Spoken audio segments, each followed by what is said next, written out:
Hi everybody, welcome to Meandmygolf. In today's video we're going to show you how to chip off tight lies. Yes, we're going to show you how to do this by chipping off the putting green. Let's take charge of your game.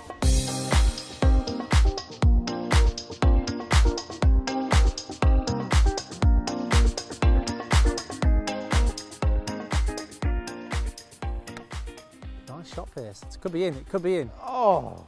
Nice effort, nice effort. Nice. Hi everybody, welcome to the Impact Show. Yes, we are chipping off the green. We've had a question from our community saying how can you chip better when it's a really tight, maybe even no grass, bare lie. So we thought, well look, why not get on the green? And we're going to show you some fantastic ways to chip off this surface, but also really this is what we recommend. If you've got a practice green at your golf club and it's okay with the head pro, just double check before, then it's a great way to actually improve your skills when doing this shot. Now Pierce, chipping off hard lies, tight lies, not much grass, really important that we use the club in the right way. Yes. And then there's a few things that we can do in the setup and the technique to help, isn't there? Yeah, it is, and look, it's very evident. We get so many questions on this, and I think it depends where you are in the world. We're in Australia at the moment at Sanctuary Cove, and it's winter, so the grass is dormant, so it's very tight. If it wasn't on the green, we could get these tight lies on the fairway.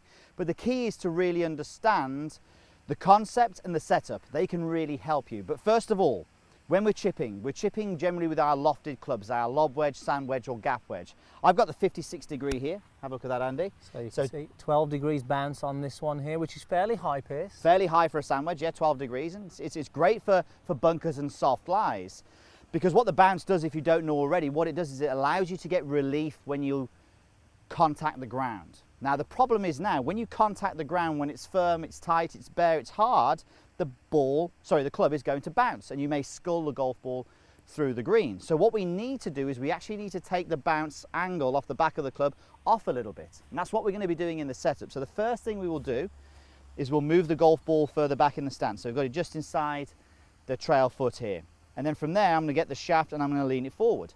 So now suddenly that back edge of the golf club is off the ground. The bounce angle I'm taking out. You can really see here now how tight the actual leading edge is to to the ground. This is what we want to do. If you go back, you can see the leading edge now is off the ground.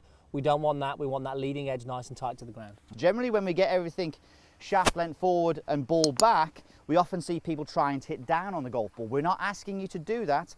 You will do that by virtue of the setup. The setup will allow you to have a descending blow.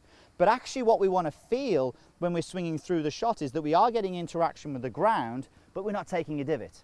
So the way that we do that is, as we're swinging through, my left hand all the way through to my left shoulder, I'm conscious through the hitting area that it's coming more upward. So you can see it coming more upward as I'm swinging through here. That's allowing me to get the interaction with the ground, but not take a divot. And it sounds strange that we need to feel that we're swinging more up with the body, but as Pierce said there, we want this leading edge to be not crashing down into the ground, but just sort of collecting the golf ball off the top of that if we can. Okay, let's have a go here. Nice shot then, Pierce, yeah? Again, mindful of what I've done with the ground there. Bit of check on that. A little bit of check, the greens are still very fast here. The great thing about doing it on a putting green, this is going to force you to actually get the right technique. If you get it wrong on here, if you expose too much bounce, if you're crashing it into the ground, what you're going to notice when Pierce hits these shots, there's pretty much no sign of you being on the green, which is great. You're using that leading edge and just brushing the ground. Let's do another one, Pierce. Head groundsman's over there with a gun just in case we do take a divot. Yeah, absolutely. So again, look at the ground, look at the contact I get with the ground when I'm hitting this shot. Again, no divot, no mark there on the ground. Nothing at all. And this is really good if you can find somewhere at your local golf club and do this. It's a great way to actually train and get that leading edge doing it, isn't it, Pierce? It is. And here's one other thing that we definitely recommend in the technique a little bit here now. One thing that we'll see when we put the ball back, and even when people are just chipping generally, we see wrist cock on the way back. When you get wrist cock on the way back, you need to unhinge that on the way down. You're creating these changes. Maybe we can look at doing it slightly different.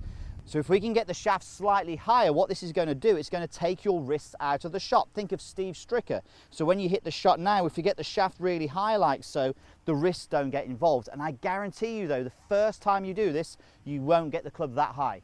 It's very difficult and very strange doing this. So experiment and exaggerate. Okay, so let's get the shaft really high and no real wrists on this. Again, look at the connection with the ground. Look at the left shoulder. Look at the wrists. Again, nice shot there. Pretty good shots, and there's just no evidence that you've been on the green. You're a greenkeeper's dream, Pierce. Greenkeeper's dream. I like it. I like it.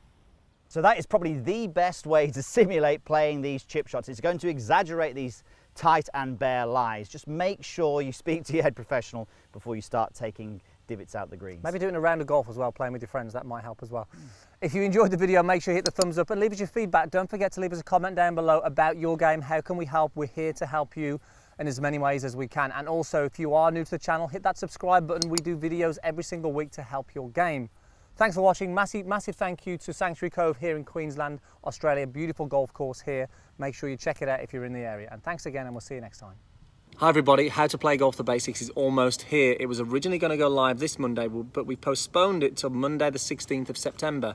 We were going to sell it on the website as a coaching plan, but then we had a chat and thought, well, our job as golf pros and golf coaches is to get as many people into the game as we can. We want to grow the game and get as many people playing. So we thought, well, let's give this plan away for free and just see how many golfers we can get into this game. Yeah, absolutely. It's a fantastic 4-week plan. So whether you're just starting, looking to improve, or you've even got a friend who you would like to get into this fantastic game, we want to share it with as many people as possible. So don't forget to tell all your friends. Have a look at the plan yourself. It goes live next week. Make sure you check it out. Check it out, guys.